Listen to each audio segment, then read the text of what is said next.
Hi, my name is Kevin Hanley. I'm 23 years old and I'm from Tipperary.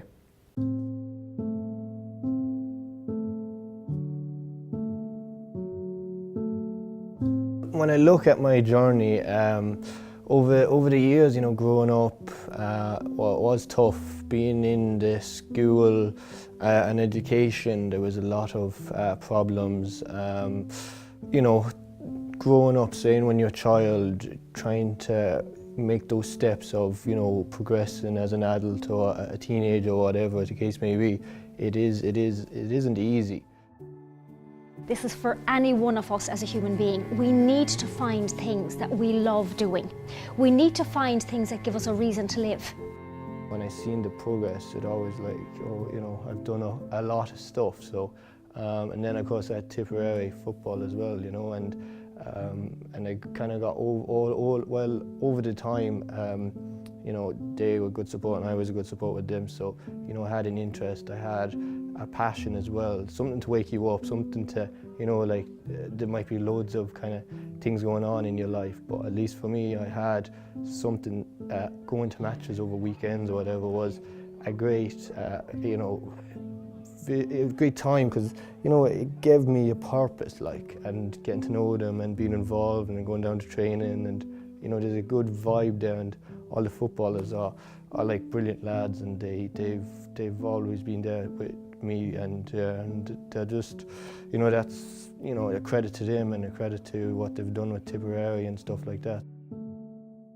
When I was first diagnosed about 5, when I was going to school and, I was falling over in the yards, and stuff like that, and they knew that there was something, so I had to go to psychologists and loads of different professionals and seeing what kind of disability or what I had.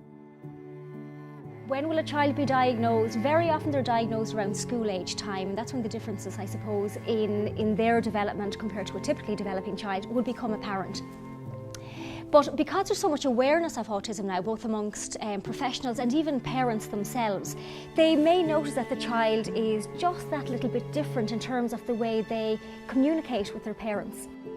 I think for myself, with having autism going in at into the secondary education and stuff like that, and not having social confidence and not having belief in yourself from the get-go. And when I went in, I was didn't know how I was going to get to that next stage of growing up and stuff like that. So when I think about it, I was 13 and 14, so you had the element of growing up and trying to be educated, trying to make friends.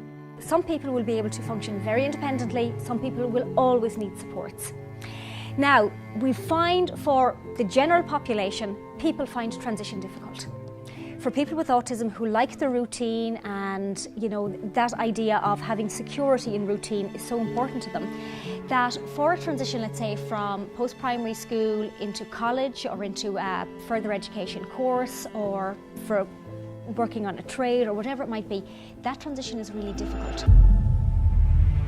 It's been tough, but with autism and dyslexia and all this kind of stuff, people say you're a credit and all this, and people say, you showed what is possible and all this, but I just I don't think about it too much. I just take it one day at a time and see where my next thing will take me.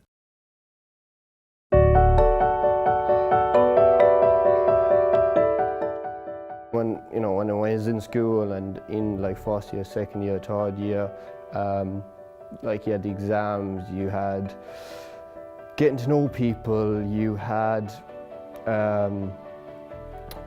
loads of different stuff. We had an autism unit in the school itself. At lunchtime and stuff like that, you go down to the autism unit and there'd be other people there as well with autism, and in a way it was good because they'd know what, your struggles and stuff like that. So, and the other kids in your class didn't know what autism is and why why are you kind of different, but and why are you not following like all of the crowd? You know, like when you're in school, everyone kind of just does the same thing and you follow the same kind of routine and stuff like that. But for me, I just kind of, you know, done it my way. When I went through, say, my junior sort, and I struggled big time. Like I had meningitis in the end of August before I went back to school, and I was in hospital for a week, and I was kind of very, very sick, and it was you know, a bad place in my life. I was literally like zero belief, zero confidence. I didn't think I'd, you know, be any way success or any way achieve the stuff that I've achieved to date. I kind of think at that point it could either make or break you, you know, your journey. Do you, you know, fight it and you know, kind of take it one step and say, you know, I'm not going to let this, you know, stop me, because, you know, there was a lot of things I had to jump, you know, through school, like they didn't understand, and all this, you know, was quite challenging for myself. Say with Tip football, like even 5 or 6 years ago, people would be laughing at Tip football. You know, they're in Division 4, and you know they're not going to do anything, and you know, the people who believed in Tip football, you know, put a plan together and said, you know, in the next 10 years we're going to try and focus on winning an All-Ireland or whatever, and going to the games and seeing them winning and seeing them beating the likes of Cork and Kerry. You know, I thought, you know, that's a good achievement, and it definitely gave me belief to go on and do the stuff I've done, more than definitely. Going through a Munster campaign, they beat Cork in the Munster Championship. It was the first time in 60 odd years they actually managed to beat Cork in the championship, and you know, I was there for that, and guys knew who I was and stuff like that from like social media, Facebook, Twitter, but like from that day, like I was, you know, we just all kind of clicked, and you know, getting photographs and putting on Twitter, and then like, you know, tweets would go on Joe.ie or whatever, and you see the players after the big games and stuff, and they appreciate that, because at that point, when 3 years ago, 4 years ago, it was Tip football, you know, just, you know, had a bit of success, but not a whole lot. So people that actually showed up and gave them that that support, they really appreciated. Oh, he's here every night. He's one of my most reliable performers. He's always here. He's turns up, rain, cold, winter. He's there every night, and yeah, the lads love having him around. So you know, we consider him a very important member of our whole setup, and we really appreciate the effort he makes to be here as much as he can. You might find that the person with autism makes friends based on their special interest or the subject that they're studying, okay, and that becomes very significant. But they meet like-minded people who mightn't be interested in socialising either, okay, so they may or may not be other people with autism, which is lovely. So they develop a network of friends based on interests. He has a good personal relationship with a good few of the players, and they know him from way back, and they really appreciate it. You know, we don't have a huge support. It is a hurling county, and we appreciate all our supporters, and I suppose Kevin would be at the top of the list. You know, he'd be one of our really top supporters, so the lads really appreciate that, you know. He's just given us great support over the years. Like, he makes videos after games and stuff like that, and before games, just to get everyone to roll in behind us. So it's nice when he makes those videos.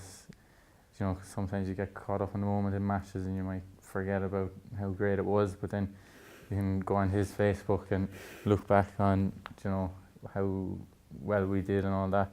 Yes, lads, it has been a wonderful year so far for Tipperary football, and some great days that I'll never forget, so thank you very much for that. And you're right up there, and of course wherever you go I will follow you.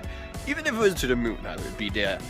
Anyway, who needs hurling? Because, you know, when you have Tipperary football, that's all you need. So we'll fake that over there.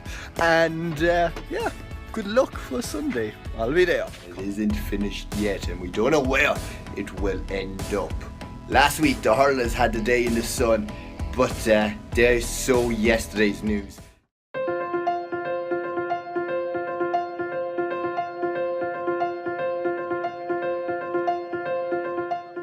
when I would go down to training and they all know me and all the management know me and stuff like that, like I wouldn't have said like 5 years ago at that point when I left school and going into the National Learning Network, hadn't go into a training centre, like I would have known all the players and I'd get on well with them and I'd be friendly and I'd meet up with a few of them and have a connection one-to-one, like. So like that was a huge turning point for me, because like over time it's just kind of growing and now I'm just kind of just see me as one of the lads and I'm just like, you know, help out when I can and stuff like that. It gave me belief and confidence, and you know that I was able to, you know, keep going. And you know, a lot of the lads would give me advice, and you know, they helped me and I kind of helped them as well when I can. Like to be honest, I wouldn't have known when I first met him at all that he had autism. It was only later on I found out. But I suppose he was probably a little bit shyer then, but like he's really come out of his shell now. Like he's probably, you know, he's more outgoing than most lads will be. So I was lucky to see such big days and such, you know, days that, you know, I'll always remember. But from then, like, I was just then would go down to training and stuff like that a few years ago, now and again, and then, you know, you get to know a few players, and then over time you get to know a few more and a few more. And then when they got to the All-Ireland football quarter-final and we beat Galway, after the game, you know, there was about 800, 900 supporters all in one section, and we were like all celebrating, and the players came over to us, and it was just like, you know, a magical kind of moment.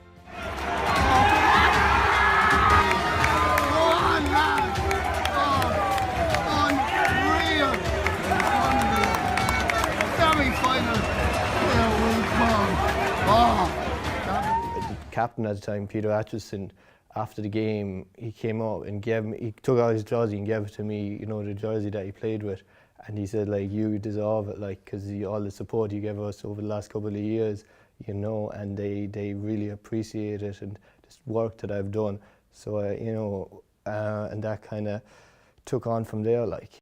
In the world that we live in now, once you kind of put yourself out there telling your story, if you put videos on YouTube or some on Facebook, Twitter, it can just take legs and go, like, and then it can, like, I've had, you know, things on Joe Dottie and the 42 and Tiff Football's website and stuff like that, and you know, there's like, that's just the world we live in. So once, like, you put something out there for people to see, you know, people then can share it and like it, and kind of hundreds of people can read your experience, and then I hope then that helps a few people as well who are in situations maybe when I was in school or whatever, or finding things hard, that they shouldn't stop and they should, you know, continue, because people should believe in themselves.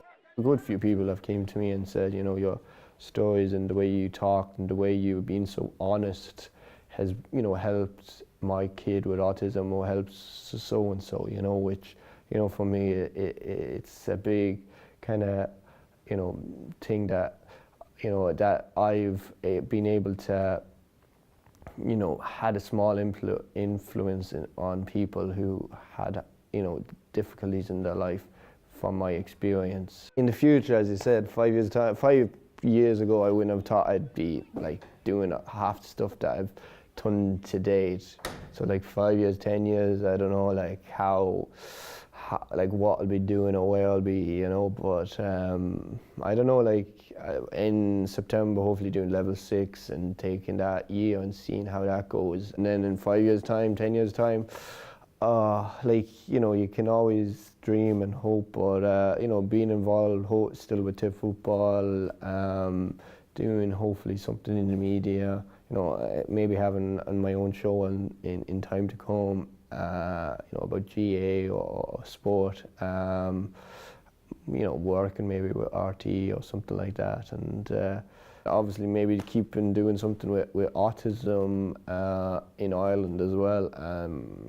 You know, maybe helping people in schools as well, because that's a big passion of mine. You know, alongside football and you know education and stuff like that.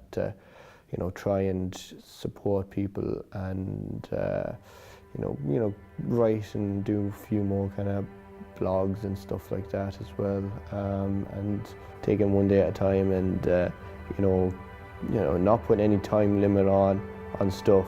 You know, I'll get there when I get there, and you know, I believe in myself, and I have a lot of good people around me as well, and they support me and they believe in me as well. So I guess that's half the battle, like.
That's why it was on, you know, national and local radio and stuff like that. Ah, Jesus. That's my mother.